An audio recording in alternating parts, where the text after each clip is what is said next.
자그만치 20m, 세미트럭보다 길어요. 한 남자가 이 생물을 만지기 위해 손을 뻗었어요. 코에서부터 꼬리까지 무서울 정도로 길게 뻗은 몸을 훑는데 20초나 걸렸어요.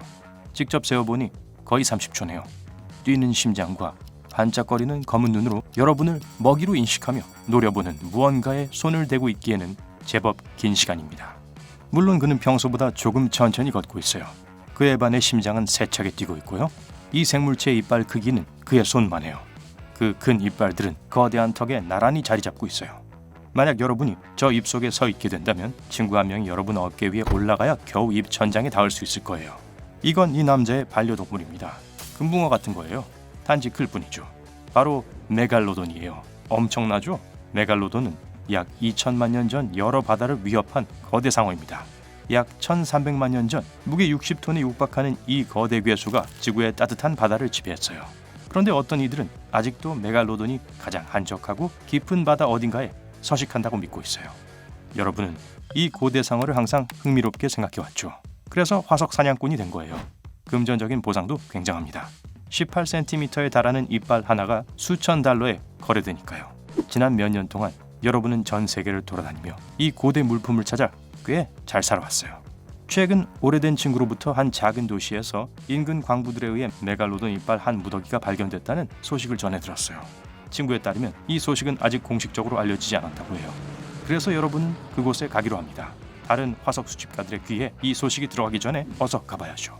메갈로돈 이빨을 찾기 위해 여러분은 수일 동안 강과 개울을 뒤지고 심지어는 강둑과 땅을 파보기도 했어요. 동네 주변에 새 공사판이 어디 있는지 살피다가 드디어 한 곳을 찾았습니다. 모여있는 인부들에게 가서 혹시 발굴 작업 도중 화석이나 큰 이빨을 찾은 사람이 여기나 동네에 있는지 물어봅니다. 아니요, 그런 건 들어본 적 없어요. 그중 한 사람이 당황한 듯 대답했어요. 좌절한 채 택시를 불러 모텔로 돌아갑니다. 가는 길에 운전사가 빨간불에 정차하는데 그 사이 여러분은 트럭 몇 대가 택시 앞으로 지나가는 걸 보게 됐어요. 트럭에 이렇게 적혀있네요. 이 나라 최고의 고기. 아마 인근 마트에서 오늘 팔 고기를 받아오는 거겠지? 라고 생각합니다. 그런데 트럭들이 조금 멀리 떨어진 한 사유지의 진입로에 멈춰서네요. 집은 꼭 맨션 같아요. 높은 울타리가 집 주위를 둘러막고 있어요. 큰 철문이 열리자 트럭들이 진입합니다. 신호가 바뀌고 택시는 다시 속력을 냅니다.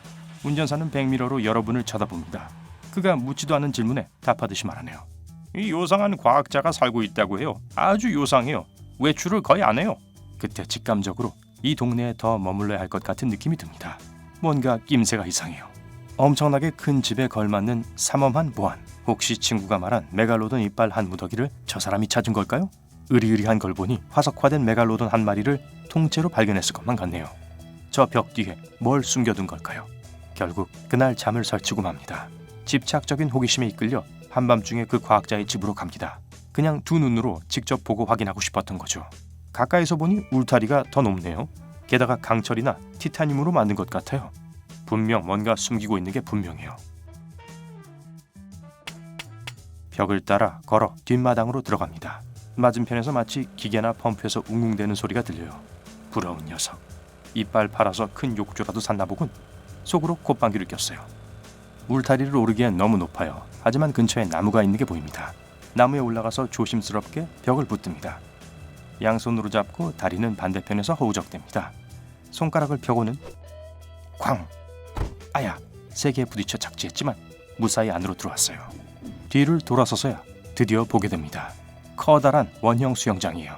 거의 축구 경기장만한 것 같아요. 수중 조명에도 물이 잘 빛나지도 않네요. 엄청 깊어요. 더 가까이 보기 위해 가장자리에 다가간 순간 이런 젖은 바닥에 미끄러져서 물속에 빠지고만 해요. 눈을 뜨니 물속에서 본 풍경이 더 커 보여요. 그런데 잠깐만, 저 멀리서 어두운 그림자가 보이네요. 다가오고 있어요. 점점 더요. 짧은 찰나에 형상이 선명히 잡히기 시작해요. 지느러미, 눈, 그리고 턱, 날카로운 겹겹의 줄로 된 이빨을 보이며 돌진하고 있어요. 여러분은 겁에 질려 얼어붙습니다. 그때 손이 물속으로 들어와 여러분의 옷깃을 잡고 물 밖으로 끌어올립니다. 바로 눈앞에서 이빨을 드러낸 괴물의 턱이 허공에서 닫힙니다. 그 과학자가 여러분을 구했어요. 여러분은 기침을 하고 숨을 내쉬면서 몇 분 동안 충격에 휩싸였어요. 그러고는 그를 쳐다보며 말했어요. 저게 살아있었어요? 하지만 그럴 리가. 아, 메갈로돈 맞아요. 그는 침착하게 말합니다. 짙은 머리가 회색으로 변해가는 중년 남성이네요. 그의 눈은 피로해 보이지만 현명해 보여요. 이상하게도 그는 왜 자신의 집에 침입했는지 묻지 않아요. 열정적인 동료라는 것을 감지하고는 여러분에게 그의 이야기를 하기 시작합니다. 수년 전 그는 바다에서 연구를 하고 있었어요. 그때 낚시 그물에 걸려 심하게 상처를 입은 상어를 발견했어요. 수술이 필요했기에 그는 상어를 연구소로 데려와 직접 수술을 했어요. 상어가 회복하는 동안 그는 이 상어가 일반 상어가 아니란 걸 알게 되었죠. 바로 메갈로돈의 새끼였어요. 그냥 놔줄 수도 없고 누구에게도 말할 수도 없었어요. 만일 그랬다간 상어는 절대로 평범하게 살 수 없었을 거예요. 그래서 직접 키우기로 했어요. 하지만 시간이 흘러 작은 상어는 커져만 갔어요. 3m에서 6m 그리고 9m, 그러다 2배 더 자라게 되었죠. 첫 번째 문제는 수영장 크기였어요. 상어들은 항상 움직여야 하기 때문에 한 가지 필수적인 게 있었는데 수영장이 원형이어야 했어요.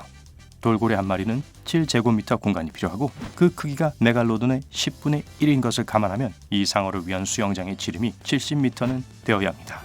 맞아요. 축구장에 살짝 못 미치는 길이에요. 여러분이 아까 한 추측이 맞았던 거예요. 물을 채우기 위해 과학자는 바다 근처에 집을 지어야 했어요. 하지만 해안 도시는 보통 사람이 많기 때문에 들킬 위험도 있었어요. 여러분에게 교활한 미소를 짓네요. 그래서 지하로 흐르는 수로 시스템을 만들었던 거예요. 수 킬로미터에 걸쳐 뻗어있는 이 시스템 덕에 해안에서 상당히 떨어진 지역에 자리를 잡을 수 있었고 수영장을 채울 400만 리터의 바닷물도 조달할 수 있었죠. 하지만 제일 까다로운 부분은 먹이입니다. 메갈로돈이 해양을 누볐을 때 큰 물고기와 고래, 심지어는 다른 상어도 먹어치웠어요. 메갈로돈이 수영장을 집처럼 느끼게 해주려면 엄청난 자금뿐만 아니라 고기도 많이 필요해요.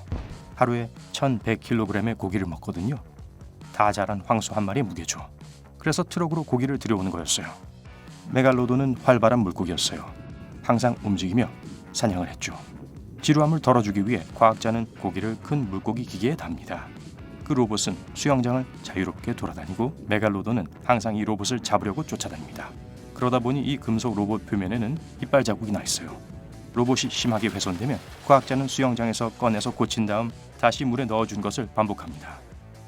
하지만 이제 원래 있던 자리로 돌려보내야 할 시간이 온 것 같아요.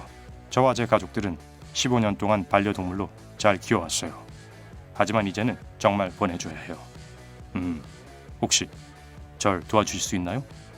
몇 주간의 준비가 필요하지만 과학자와 함께 상어를 큰 물탱크에 실었어요. 크레인을 이용해서요.